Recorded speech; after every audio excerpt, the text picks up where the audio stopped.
পাবদা মাছ আমরা সবাই কিন্তু পছন্দ করি। তো এটাকে তেল পাতুরি বলে নাকি তেল ঝাল বলে, তো আমরা যে নামেই ডাকি, পাবদা মাছের এই রেসিপিটা কিন্তু খেতে দারুণ দুর্দান্ত হয় আর খুব শর্টকাটেও রান্না করা যায়। তো নমস্কার সবাইকে, আরও একটি নতুন ভিডিও নিয়ে হাজির হলাম। অবশ্যই সবাই একটু ধৈর্য ধরে পুরোটা ভিডিও দেখবেন। তো পাবদা মাছের তেল ঝাল করব বা তেল পাতুরি যেটাই বলি আমরা। তো প্রথমে আমি মাছটাকে ফ্রিজ থেকে নামিয়ে নুন মাখিয়ে ভালো করে ধুয়ে পরিষ্কার করে নিয়েছি। এখন মাছটাকে নুন হলুদ মাখিয়ে ভাজবো। বাহিরের পরিবেশটা খুব সুন্দর, ঝলমলে রৌদ্র উঠেছে। আর এই যে আমার এখানে মাছে হলুদ, একটু মরিচের গুঁড়ো আর সামান্য লবণ দিয়ে মেখে মাছটাকে ভেজে নেব।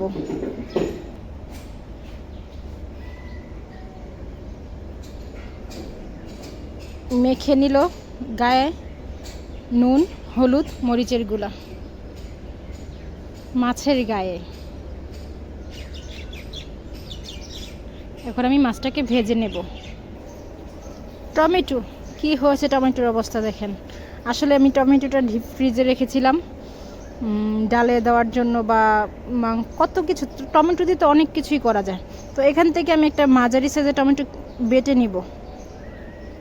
এখান থেকে একটা টমেটো বেটে নিব। আমার মাছের মশলাটা রেডি হয়ে গেছে। প্রথমে টমেটো বেটে নিয়েছি একটা মাঝারি সাইজের। এখানে মরিচ গুঁড়া সামান্য একটু, সাথে আছে ধনে গুঁড়া, হলুদ গুঁড়া সামান্য, লবণ স্বাদ মতো, আর ফোড়নের জন্য একটা কাঁচামরিচ, এখানে 2টা কাঁচামরিচ দিয়েছি। কালিজিরা ফোড়ন দিব, তো কালিজিরা ফোড়নের সাথে কাঁচামরিচটাও ফোড়ন দিয়ে দিব, তাহলে তরকারিটাতে সুন্দর একটা ফ্লেভার আসবে। এই কড়াটাতে রান্না করতে আমার খুব ভালো লাগে, তাই আমি সবসময় এই কড়াটার মধ্যেই রান্না করি।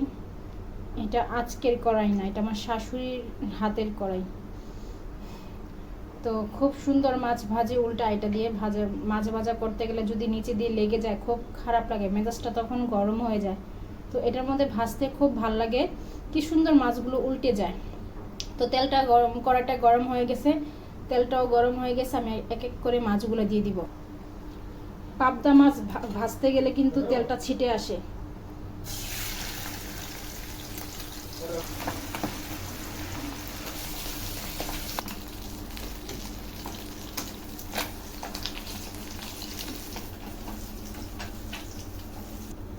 মাছগুলো ভাজা হয়ে গেছে।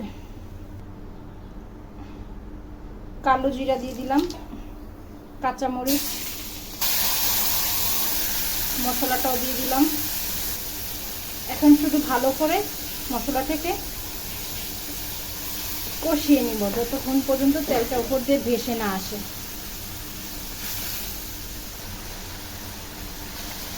আমরা গৃহিণীর আসলে যত্ন সহকারে রান্না করতেই পছন্দ করি, যত্ন সহকারে এবং ভালোবেসে রান্না করি।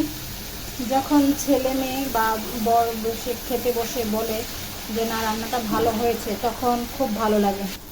আমার মশলা কষানো হয়ে গেছে, এখন আমি মাছগুলোকে সুন্দর করে বিছিয়ে দিব।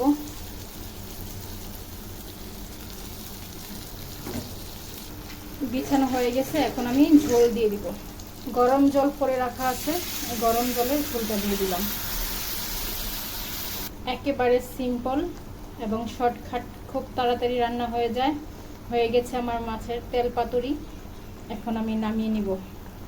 অনেকে পাবদা মাছের ঝালও বলে, যে যেই নামে চিনি আর কি আমরা। এই তো হয়ে গেল আমার তেল পাতুরি। ভিডিওটা ভালো লাগলে অবশ্যই লাইক কমেন্ট শেয়ার করে পাশে থাকবেন সবাই।